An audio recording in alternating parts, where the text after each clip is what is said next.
dear aspirants, welcome to Adda 24/7. This is Neelam Gehlot, your reasoning mentor. और आप सभी लोग जो सेबी की तैयारी कर रहे हैं, पहली बात, अगर आपने तैयारी करना शुरू कर दिया मतलब आप रेस में ऑलरेडी बहुत आगे हैं। अगर आपने तैयारी करना अभी तक शुरू नहीं किया तो ये एक बहुत बड़ी मिस्टेक आप कर रहे हैं, जिसका शायद रिग्रेट आपको एग्जाम देने के बाद हो या एग्जाम से पहले हो। तो मेक श्योर करें कि आपकी तैयारी शुरू हो जानी चाहिए और बहुत अच्छे तरीके से शुरू हो जानी चाहिए, क्योंकि ऑफिशियल नोटिफिकेशन के आने के बाद आपको 45 से 60 डेज का ही केवल टाइम मिलेगा फेज 1 की तैयारी के लिए। फेज 1 के अंदर पार्ट 1 यानी कि पेपर 1 है और पार्ट 2 यानी कि पेपर 2 है। तो पेपर 1 ही केवल आपको तैयार नहीं करना है, पेपर 1 के साथ साथ पेपर 2 आपको इक्वली बहुत अच्छे से तैयार करना है, ताकि जो पेपर 2 की तैयारी आपने आज करी है, फेज 1 के लिए करी है, वो आपको हेल्प करे फेज 2 में। जर्नलिस्ट स्ट्रीम के लिए कोई भी अप्लाई कर सकता है। यहाँ पे बहुत ज्यादा एलिजिबिलिटी क्राइटेरिया का ऐसे सच रिक्वायरमेंट है नहीं। एलिजिबिलिटी क्राइटेरिया को लेकर आपके इसी चैनल पर हमने सेशंस किए हैं, जानकारी दी है, वीडियो दी है, तो जाके एलिजिबिलिटी चेक कीजिए and do apply for this examination अगर आप एलिजिबल है। क्यों? क्योंकि जो सैलरी पैकेज है आपका वो है 1,84,000 पर मंथ अगर आप एकोमोडेशन के लिए अप्लाई नहीं करते तो, which is a very very handsome salary and you must try for this examination। चलिए शुरू करते हैं। अब सेबी ग्रेड ए के अंदर अगर बात की जाए तो गाइज आप लोगों को पता है रीजनिंग हमारे लिए बड़ा इंपॉर्टेंट होगा, क्योंकि रीजनिंग कहीं अगर आपकी थोड़ी बहुत भी कॉमन सेंस अच्छा है, जो कि सबका अच्छा होता है, तो आप रीजनिंग बहुत बेहतर कर सकते हैं और केवल रीजनिंग में अच्छा करके भी आप अपना ये पेपर 1 निकाल सकते हैं, है ना। तो यहाँ पे आपके पास जो रीजनिंग सेक्शन है उसके अंदर मैंने आपको इससे पहले स्लॉग्स के जो है आपने देखे होंगे वीडियोस, या आपको आगे देखने को मिल जाएंगे, देख लीजिएगा। आज मैं आपके सामने एक पजल लेकर आई हूं, सो दैट आपको ना in the very beginning of your preparation आपको पता चल जाए किस तरह की पजल्स आती हैं। तो बिना आपका टाइम वेस्ट किए शुरू करेंगे आज का पहला क्वेश्चन। और पहला क्वेश्चन आप लोगों के सामने ही है, मैं एक बार पढ़ के बताती हूँ क्या करना है, उसके बाद आप ट्राई कीजिएगा और फिर हम डिस्कस करेंगे। There are 8 student ABCDEFGH, they like different subject, civics, English, history, Hindi, economics, geography, physics, chemistry. They are studying in these classes 1 to 8। They all like different fruit, सबको अलग अलग जो है फ्रूट आइटम पसंद है। और आपको बताना क्या है, इस क्वेश्चन में क्या करना है, this is the data arrangement puzzle. इसमें आपको बताना है कि कौन सा पर्सन, यानी कि उसका नेम क्या है, वो कौन सी क्लास में पढ़ता है और उसके साथ साथ वो कौन सा फ्रूट खाना पसंद करता है, ये आपको इस पजल के अंदर बताना है। साथ ही साथ यहाँ पे क्योंकि वो क्लासेस में पढ़ते हैं, पहली क्लास, दूसरी क्लास, तीसरी क्लास, चौथी क्लास, तो ऑब्वियसली बात है जो 8वीं क्लास में होगा वो सीनियर मोस्ट होगा, राइट। अब मैं यहाँ पे आप लोगों से रिक्वेस्ट करूंगी, क्योंकि आप मुझे इस वीडियो को लाइव देख रहे हैं या रिकॉर्डेड देख रहे हैं, दोनों ही केसेस में आप यहाँ पे अपनी स्क्रीन को पॉज कर लीजिए। पॉज करके पहले आप खुद ट्राई कर लीजिए और उसके बाद मेरे सॉल्यूशन के साथ मैच कीजिएगा, ठीक है। तो अब इसके आगे मैं इसको सॉल्व करने जा रही हूं, बट आप लोगों को क्या करना है, पहले खुद ट्राई करना है, क्योंकि जब तक हम खुद ट्राई नहीं करेंगे हमसे चीजें नहीं बन पाएंगी, ठीक है। तो ट्राई आप कीजिए क्योंकि एग्जाम आप लोगों का होगा। पॉज कीजिए, ट्राई कीजिए, फिर मेरे साथ इस वापस से प्ले करके इसके वीडियो के साथ कनेक्ट कीजिए। ओके, चलिए तो मैं आती हूँ इसके डिस्कशन पार्ट पे। हमें बेसिकली इस क्वेश्चन के अंदर ये बताना है कि कौन सा पर्सन कौन से क्लास में पढ़ता है और कौन सा फ्रूट आइटम पसंद करता है। तो इस तरह के डेटा अरेंजमेंट पजल में पहली बात तो आपको ये पता होना चाहिए कि करना क्या है। तो पर्सन, क्लास और उसके साथ उसका फ्रूट आइटम, कि उसको कौन सा फ्रूट खाना पसंद है वो आपको बताना है, ठीक है। नाउ यहां पे आपके सामने एक बात बोली गई थी कि ये लोग 1 से 8वीं क्लास तक पढ़ते हैं, और कहीं कहीं पे आपने आगे पढ़ा होगा कि 3rd सीनियर है, 4th सीनियर है, इस तरह की बातें आपके सामने आई होंगी। तो यहां पे ना आप सीनियोरिटी लेवल पे लेके चलिए। सपोज मैंने यहां पे लिख दिया 8th क्लास, ठीक है, ये 8th क्लास का स्टूडेंट हो गया। यहां पे हमने 7th क्लास वाला लिख दिया, ठीक है, ये 6th क्लास आ गया, ये 5 हो गया, ये 6, 5 के बाद 6 नहीं 4 आएगा। हम सीनियर से जूनियर की तरफ जा रहे हैं, तो 8 7 6 5 4 3 3rd class, 2nd class and the 1st class, ठीक है। अब इस तरह के क्वेश्चन में हमारी पूरी कोशिश रहती है पहले तो ये ढूंढने की कि हम जो हमारे सामने डेटा डायरेक्ट है उस डेटा को हम प्रेजेंट कर सकें। तो अभी हम वही करने जा रहे हैं कि जो डेटा आपको डायरेक्टली दिया है उस पर फोकस करते हैं। सबसे पहली statement, D is the 3rd senior student and likes mango. 3rd senior ये सीनियर मोस्ट है, ये सेकंड नंबर का सीनियर है, तीसरे नंबर का सीनियर है, तो D is the third senior, यानी कि डी को मुझे यहां लिख देना चाहिए, very simple. Then next is B is 2 class junior to the one who likes mango. अच्छा, डी थर्ड सीनियर है और इसको मैंगो पसंद है, तो इसका फ्रूट आइटम भी दिया है, क्या दिया है, मैंगो दिया है। अगली जानकारी कि B is 2 class junior, 2 class junior का मतलब एक का गैप होता है, 2 का गैप नहीं होता है, तो B is 2 class junior to the one who likes mango, तो मैंगो से 2 class junior, 1 class junior, 2 class junior, B यहां पे आ जाएगा क्योंकि 2 क्लास जूनियर का मतलब गैप 1 का आएगा, तो B is 2 class junior than the one who likes mango. G is senior to D and likes physics, G D से सीनियर है, तो जी यहां पर हो सकता है और जी यहां पे हो सकता है, साथ ही साथ जी जो है उसको फिजिक्स पसंद है, जी को क्या पसंद है, फिजिक्स पसंद है। Next, then there is a gap between one class between B and F who likes grapes। अब B और F के बीच में एक क्लास का गैप है ना। अच्छा, B और F के बीच में एक क्लास का गैप है, तो फिर ऊपर जाने का तो मतलब ही नहीं है, यानी कि नीचे ही आपको आना पड़ेगा। और साथ में बोला है कि there is a gap between one class, gap of होगा यहाँ पे, बिटवीन नहीं होगा, गैप ऑफ होगा। There is a gap of 1 class between B and F who likes grapes, तो बी से ऊपर जा नहीं सकते, बी से नीचे आएंगे, एफ को ग्रेप्स पसंद है, ये भी आपको दिया गया है, डायरेक्टली इसको मेंशन कर दीजिए। नेक्स्ट लाइन आपके सामने, A is not the junior most student amongst all, junior most A नहीं है, यानी कि इस फर्स्ट क्लास में ए नहीं आएगा। Then the next line is there is a gap of minimum 3 class between A and the one who likes physics, कम से कम 3 क्लास का गैप होना चाहिए ए के बीच में और जिसको फिजिक्स पसंद है उसके बीच में। अच्छा, फिजिक्स पसंद करने वाला इंसान कौन है, जी है, जी डी से सीनियर है, तो जी यहां भी हो सकता है, जी यहां भी हो सकता है। अब बात आती है कि ए और फिजिक्स के बीच में कम से कम 3 का गैप होना चाहिए, ए को आप सबसे नीचे रख नहीं सकते, राइट। ऐसे में आप ए को कहां रखेंगे, देखो अब ए या तो यहां आ सकता है या फिर ए यहां आ सकता है। अगर मैं ए को यहां लिखती हूं और अगर मैं फिजिक्स को यहां लिखती हूं तो एक ही क्लास का गैप हो पाएगा, वो गलत है। अगर आपने फिजिक्स को यहां लिखा तो 1 और 2 क्लास का गैप हो पाएगा, वो भी गलत है। इससे ये तो समझ में आपको आ गया है कि आप ए को यहां नहीं लिख पाएंगे, this is not possible for a. यहां पे ए जूनियर मोस्ट है, इसलिए यहां नहीं आएगा, यहां पे नहीं आएगा, ए को आपको यहां फिक्स कर देना चाहिए। अब ए और फिजिक्स के बीच में कम से कम 3 का गैप है, ठीक है, तो ये 1, ये 2, ये 3, यहां पे मैं फिजिक्स लिख सकती हूं और यहां पर भी मैं फिजिक्स लिख सकती हूं, क्योंकि 3 का गैप आपको कम से कम देना है, 3 का ही गैप देना है ऐसा नहीं बोला है, आप 4 का गैप भी दे सकते हैं। सो यहां पे लिखा है there is a gap of minimum 3, यानी कि कम से कम 3 का gap. The one who is just senior to A likes history, A के just senior जो है उसको हिस्ट्री पसंद है, यानी कि जो होगा B और B को पसंद होगा history. After that the one who is the junior most likes orange, junior most को ऑरेंज पसंद है, यानी कि इस बच्चे को क्या पसंद है, ऑरेंजेस पसंद है। उसके बाद C and E, C and E don't like orange, C और E को ऑरेंज पसंद है, यानी कि यहाँ पे C नहीं आएगा, यहाँ पे E भी नहीं आएगा। The one who is 2 class senior to H likes English, H से 2 क्लास सीनियर को इंग्लिश पसंद है। अगर आप देखिए, समझिए, 1, 2, 3, 4 ब्लैंक आपके पास बचे है ना, कितने ब्लैंक, 1, 2, 3, 4 ब्लैंक बचे हैं।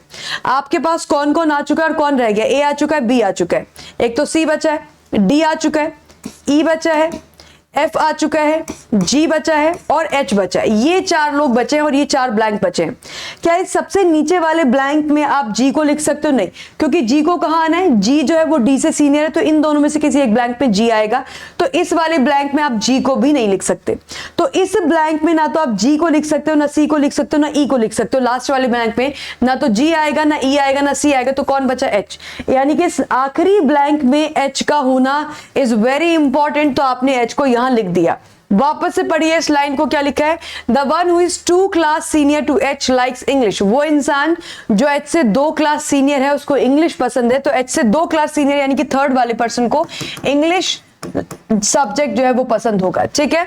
Next, the one who likes mango likes civics. अच्छा, ओ ये तो गड़बड़ हो गया, क्योंकि यहाँ पे सब्जेक्ट भी है और यहाँ पे आपका फ्रूट आइटम भी, थोड़ा सा मिस्टेक यहाँ पे हो गया, एक चीज हमने मिस आउट कर दी है, यहाँ पे सब्जेक्ट भी है और यहाँ पे फ्रूट आइटम भी है, तो आई थिंक मैं इसको थोड़ा सा यहाँ पे हमें एक गैप और बढ़ाना पड़ेगा और I am really sorry guys, I am really sorry, क्योंकि यहाँ पे एक और डेटा था जो हमने फिक्स नहीं किया, उसके लिए हमें वापस से जाना पड़ेगा। कोई बात नहीं, इतना ज्यादा कोई दिक्कत नहीं है। हाँ, बस हिस्ट्री तक हमें हटाना है। ठीक है ठीक है। एक और चीज थी जो हमने फिक्स नहीं करी, और उसी की वजह से ये गलती हमसे हो गई है। कोई बात नहीं, हम यहाँ पे अरेंज कर लेते हैं इस चीज को। मैं वापस से इसके आगे कंटिन्यू कर लूंगी। यहाँ पे सब्जेक्ट भी है हमारे पास, फ्रूट के साथ साथ सब्जेक्ट भी है।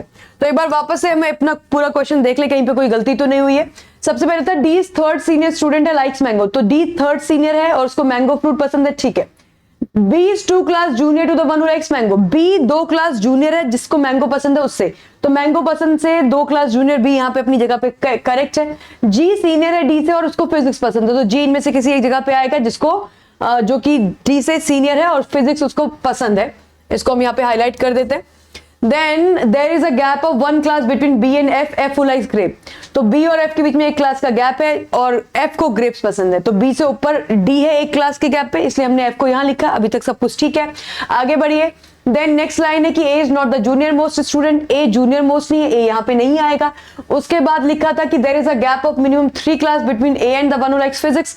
A और फिजिक्स के बीच में कम से कम 3 क्लास का गैप होगा। अच्छा, क्योंकि कम से कम 3 क्लास का गैप होगा, यहाँ पे ए आ नहीं सकता। यहाँ पे हमने ए को लिख के देख लिया था, ए को हम यहाँ लिखेंगे तो फिजिक्स या तो यहाँ आएगा या फिर फिजिक्स यहाँ पे आएगा। दोनों ही केस में हम ए और फिजिक्स के बीच में 3 क्लास का कम से कम गैप नहीं दे पाएंगे। इससे ये समझ में आता है कि ए को यहाँ लिखना कोई लॉजिक वाली बात नहीं होगी। हमें ए और फिजिक्स में कम से कम 3 का गैप देना है। और फिजिक्स क्योंकि कंफर्म्ड है, क्योंकि फिजिक्स जो है वो जी पसंद करता है और जी की या तो ये पोजीशन है या फिर ये पोजीशन है, यानी कि फिजिक्स की या तो ये पोजीशन है या फिर ये पोजीशन, तो ए को आप ये पोजीशन नहीं दे सकते। ये बात हम ऑलरेडी कर चुके हैं, इसलिए हमने ए को कहां फिक्स किया, ए को हमने यहां फिक्स किया। और क्योंकि ए और फिजिक्स में 3 का गैप कम से कम है, तो फिजिक्स अभी भी यहां या यहां कहीं पर भी आ सकता है, वो कंफर्म अभी नहीं हुआ है। उसके बाद अगली जानकारी आपके पास जो है वो ये कि the one who is just senior to A likes history. A का जस्ट सीनियर, यहां पे गड़बड़ होगी तो ए का जस्ट सीनियर को क्या पसंद है, हिस्ट्री पसंद है, इसलिए हमने हिस्ट्री को यहां पे लिख दिया। Next line, the one who is the junior most student like orange. Junior most को ऑरेंज पसंद है, इसलिए जो ऑरेंज है वो यहां पे आएगा, ये हो गया। उसके बाद C and E don't like orange. यहाँ पे C नहीं आ सकता, यहाँ पे E नहीं आ सकता। A आपने ऑलरेडी पहले से फिक्स कर दिया है, तो C और E यहाँ पे नहीं आएंगे। The one who is 2 class senior to H likes English. H से जो 2 क्लास सीनियर है उसको इंग्लिश पसंद है। देखो अब यहाँ पे C नहीं आएगा, E नहीं आएगा, यहाँ पे G इनमें से किसी जगह पे आएगा।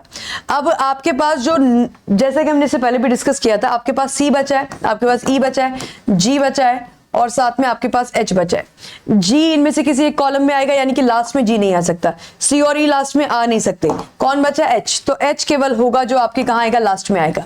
अब क्या बोला है कि the one who is junior most, sorry the one who is 2 class senior to H likes English.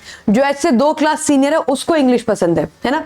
तो H से 2 क्लास सीनियर यानी कि एक के गैप के बाद यहाँ पे आएगा इंग्लिश, इसको इंग्लिश पसंद है, ठीक है। Then the one who likes mango likes civics. Mango वाले को सिविक्स पसंद है, यहां पे जाके हम सिविक्स लिख देंगे, ये सिविक्स हो गया। The one who is the senior most likes लीची। सीनियर मोस्ट को लीची पसंद है, तो सीनियर मोस्ट को लीची पसंद है, यानी कि यहाँ पे लीची फ्रूट आ जाएगा। उसके बाद the one who likes geography likes peach. Geography और पीच साथ में जाएंगे, ज्योग्राफी पीच साथ में यहाँ हो सकते हैं, ज्योग्राफी पीच साथ में यहाँ हो सकते हैं और कहीं पे नहीं हो पाएंगे, तो इसको अभी हम हाईलाइट कर देते हैं कि ज्योग्राफी और पीच साथ में जाएंगे। The one who is 5 class junior to the one who likes lychee likes berries. जो इंसान लीची से 5 क्लास जूनियर है उसको बेरी पसंद है। लीची से 5 क्लास जूनियर मतलब 4 का गैप, तो 1 का गैप, 2 का गैप, 3 का गैप, 4 का गैप, यहां पे आ जाएंगे berries. Then the one who is just senior to B likes geography. Just senior to B likes geography, यानी कि बी का जो जस्ट सीनियर है उसको ज्योग्राफी पसंद है। और अभी अभी आपने पढ़ा ज्योग्राफी वाले के साथ पीच आएगा, तो पीच आप यहां पे लिख दीजिए as per this detail. The one who likes geography likes peach, ये वाली डेटा था। Then the one who likes plum likes chemistry. Plum और केमिस्ट्री साथ में जाएंगे, देखो प्लम और केमिस्ट्री साथ में जाएंगे, आप केवल और केवल यहां कर सकते हैं, ये प्लम हो जाएगा तो ये केमिस्ट्री हो जाएगा। जैसे आपने यहाँ पे केमिस्ट्री लिखा, जो जी और फिजिक्स वाला कॉम्बिनेशन था, फिर फिजिक्स यहाँ पे आएगा और जी कहाँ आएगा, जी यहाँ पे आएगा, ठीक है। Now the last is one who is 3 class junior to E likes Hindi. जो 3 क्लास जूनियर है ई से, उसको हिंदी पसंद है। अब मैं अगर ई को यहां लिखती हूं तो इससे 1 class junior, 2 class junior, 3 class junior मैं यहां पे हिंदी लिख पाऊंगी। यानी कि आप ई को यहां लिखते हैं तो फिर 1 क्लास, 2 क्लास, 3 क्लास जूनियर यहां पे आप हिंदी नहीं लिख सकते थे बिकॉज ऑफ हिस्ट्री। तो इसलिए हमें ये क्लियर है कि ई जो है वो यहां पे आएगा, हिंदी जो है वो यहां पे आएगा। सब्जेक्ट्स की बात करें तो सारे सब्जेक्ट्स आ चुके, एक बचा है। फ्रूट की बात करें, सारे फ्रूट आ चुके, एक बचा है। पर्सन की बात करें तो सारे पर्सन आ चुके, एक बचा है। कौन बचा है? सी बचा है। तो सी को आप यहां लिख दीजिए। अगर हम फ्रूट और सब्जेक्ट की बात करते हैं तो फ्रूट में आपके पास शायद पपाया बचा है, पपाया हमने नहीं लिखा। और अगर हम सब्जेक्ट की बात करते हैं तो सब्जेक्ट में शायद इकोनॉमिक्स नहीं लिखा है। तो मेरे ख्याल से हमने पपाया और सब्जेक्ट की बात करें तो इकोनॉमिक्स नहीं लिखा है। तो ये बनेगा आपका complete arrangement. I hope this is crystal clear. तो ये हमारा एक्चुअली 1 2 3 3 वेरिएबल, यहाँ पे 4 वेरिएबल का एक क्वेश्चन एक अकॉर्डिंगली यहाँ पे आपके सामने है। आई hope you enjoyed solving it. तो इसका मुझे कमेंट सेक्शन में बताइएगा क्या है। अच्छा, आपके लिए मेरे पास एक क्वेश्चन है जो आप लोगों की प्रैक्टिस के लिए है। आप मुझे बताइएगा इसका सॉल्यूशन क्या है। तो please take the screenshot of this question. This is the part of your homework question. इसका मुझे सॉल्यूशन शेयर कीजिएगा कमेंट सेक्शन में। I hope you enjoyed learning with me. And उसके बाद आगे बढ़ते हैं। तो गाइस, सेबी की तैयारी अगर आपकी शुरू हो गई और अगर आपको हमारी हेल्प की जरूरत है तो सेबी के बैचेस हैव बीन लॉन्च्ड और ये बैच आपके शुरू कर दिए गए जनरलिस्ट पोस्ट के लिए, लीगल की पोस्ट के लिए और आईटी की पोस्ट के लिए। डिस्काउंट कोड आपको यूज करना है Y651।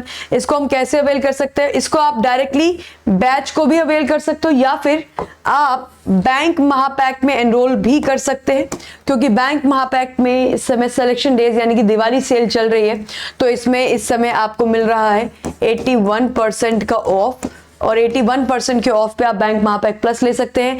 इसमें आपको सेबी ग्रेड ए का बैच भी मिलेगा, यानी कि बैंक महापैक के अंदर आपके ये सभी बैचेस जो हैं, आई मीन सभी एग्जाम्स कवर होते हैं, सभी बैंक और इंश्योरेंस के एग्जाम, उसका प्रीलिम्स फेज 1, उसका प्रीलिम्स, मेंस और इंटरव्यू और साथ ही साथ सभी रेगुलेटरी बॉडी एग्जाम, जिसमें कि आपका सेबी ग्रेड ए का एग्जाम भी जो है वो इसमें होगा। तो आप केवल बैच में जा सकते हैं या फिर आप महापैक ले सकते हैं।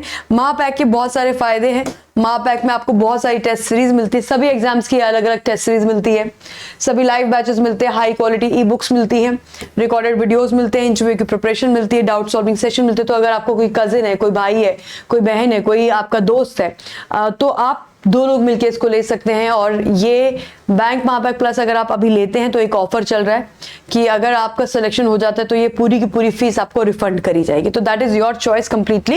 इसको आप देख लीजिएगा। हाउ डू वी एनरोल, उसके लिए आपको जाना है अड्डा की एप्लीकेशन पे, जिसको डाउनलोड करने का लिंक इस वीडियो के डिस्क्रिप्शन में दिया है, आप वहां से डाउनलोड कर सकते हैं।